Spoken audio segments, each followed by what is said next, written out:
Today, we will be discussing the political and economic landscape of West African states at the beginning of the 19th century. This period marks a crucial transition from the earlier phase of West African history to a new era that would see the profound influence of external forces, such as European imperialism and the spread of new religions, changing the course of the region's history. The 19th century was a pivotal period in the history of West Africa. It saw the end of what we could describe as the Middle Age of West African history, from 1000 to 1800 AD, a time when the region was largely shaped by traditional political systems, religions, and economic practices. The century marked the beginning of a modern West Africa, influenced by new religious movements, the shift in trade practices, and the growing presence of Europeans. Several significant changes occurred during this period, and we will explore their implications in greater detail. Key changes in the 19th century. 1. The revival of Islam and introduction of Christianity. Before the 19th century, Islam had declined in many parts of West Africa, particularly in the Sudanese states, following the collapse of the Songhai Empire. In the 19th century, however, Islam experienced a revival through a series of reformist movements, notably in the Sudan Belt. This religious resurgence was crucial in shaping the political and social landscapes of the region. Meanwhile, in the forest regions, European missionaries introduced Christianity, which gradually replaced many indigenous religious practices. 2. The end of the slave trade. The transatlantic slave trade had long dominated the economic and social systems of coastal West Africa, causing immense disruption and population loss. However, by the 19th century, European powers, particularly Britain, began to suppress the slave trade, replacing it with legitimate trade in agricultural products such as palm oil, gum, ivory, and timber. This shift had profound effects on West African economies, reducing the political instability caused by the slave trade and opening up new avenues for economic growth. 3. European expansion and imperialism. Prior to the 19th century, European presence in West Africa was limited to the coastal areas, focused on trade. However, the 19th century saw a marked expansion of European influence into the interior. European explorers, missionaries, and traders began to penetrate deeper into the region, and by the late 19th century, European imperialism was a dominant force, leading to the partitioning of West Africa among European powers. The political situation in West Africa at the beginning of the 19th century. At the turn of the 19th century, West African states were in varying states of political strength and stability. There were some states that were experiencing decline, but it is important to note that not all regions were politically weak. Let's break down the political landscape by region. 1. The Western Sudan. After the Moroccan invasion in the 16th century, the once powerful Songhai Empire had fragmented into smaller states.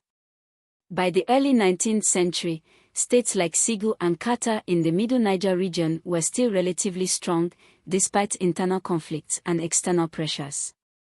The Bambara states were often at war with one another, but they maintained some degree of political stability. Ségou, a powerful Bambara state, Ségou had been expanding under rulers like Ngolo Diori and Mosong. However, the state faced challenges, particularly from the Fulani reformist forces. Masaina, this Fulani state had gained independence from Ségou and was largely stable due to its traditional institutions, which were important during the early 19th century. 2. The Central Sudan. States like Bornu and Hausaland were dealing with political weakness, though for different reasons. Bornu, once a powerful Canary state, Bornu had weakened by the 19th century. Despite threats from neighboring Tuareg and Kwararafa, the state was revived under the leadership of El Kanemi, who restored its military power. Hausaland, composed of states like Gobir, Kotsina, and Kano, had become politically fragmented. The Fulani reformers, led by Osman Dan Fodio, were able to take advantage of the internal conflicts and seize power in many of these states, marking the beginning of the Fulani Jihad. 3. The grassland states. The Mossi kingdoms in the region between the Sudanese states and the forest states, like Etenga and Ouagadougou, managed to retain their independence due to their strong political institutions, resisting conquest by the Islamic states to the north. 4. The forest states, in contrast to the decline seen in the coastal empires like Benin and Oyo, some forest states such as Dahomey and Ashanti were growing in strength. Benin, although the empire had been in decline due to internal strife and the rise of Oyo, the kingdom itself remained relatively strong under the leadership of its monarchy. Oyo, the Oyo Empire had disintegrated by the early 19th century, largely due to internal political struggles and the effects of the slave trade. However, the decline of the central authority in Oyo led to the rise of various Yoruba states, which were embroiled in civil wars throughout the century. Dahomey, under King Gizo, 1818 to 1858, Dahomey became a powerful state, expanding its territory and thriving on the slave trade until its eventual abolition. Ashanti, unlike many other states in the region, Ashanti experienced a resurgence in the 19th century, particularly under Osei Bonsu, 1801 to 1824, expanding its influence in the Fanti region and strengthening its position against British interests. 5. The Niger Delta states. By 1800, the states in the Niger Delta, such as the Itsekiri, Brass, and Boni, were wealthy and powerful, largely due to their participation in the transatlantic slave trade. The abolition of the slave trade later in the century forced these states to shift their economy toward the legitimate trade in agricultural products, such as palm oil. Economic changes. At the beginning of the 19th century, the slave trade remained the dominant economic activity in many West African states. The abolition of the slave trade, particularly by the British, created a profound disruption. West African economies, however, adapted to this shift by transitioning to the legitimate trade in agricultural goods, such as palm oil, ivory, and gum. This shift helped avoid economic collapse, though it did not come without challenges. A second economic adjustment occurred when enslaved people were redirected from the slave trade into the production of agricultural goods for export, especially in the coastal areas.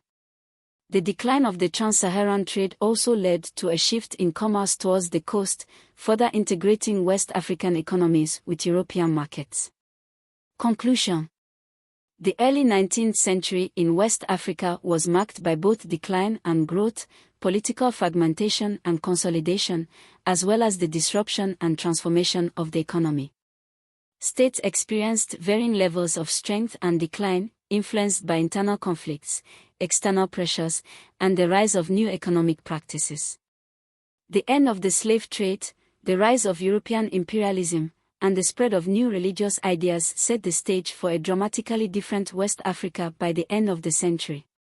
In the following lectures, we will continue to explore how these factors influence the development of modern West African states.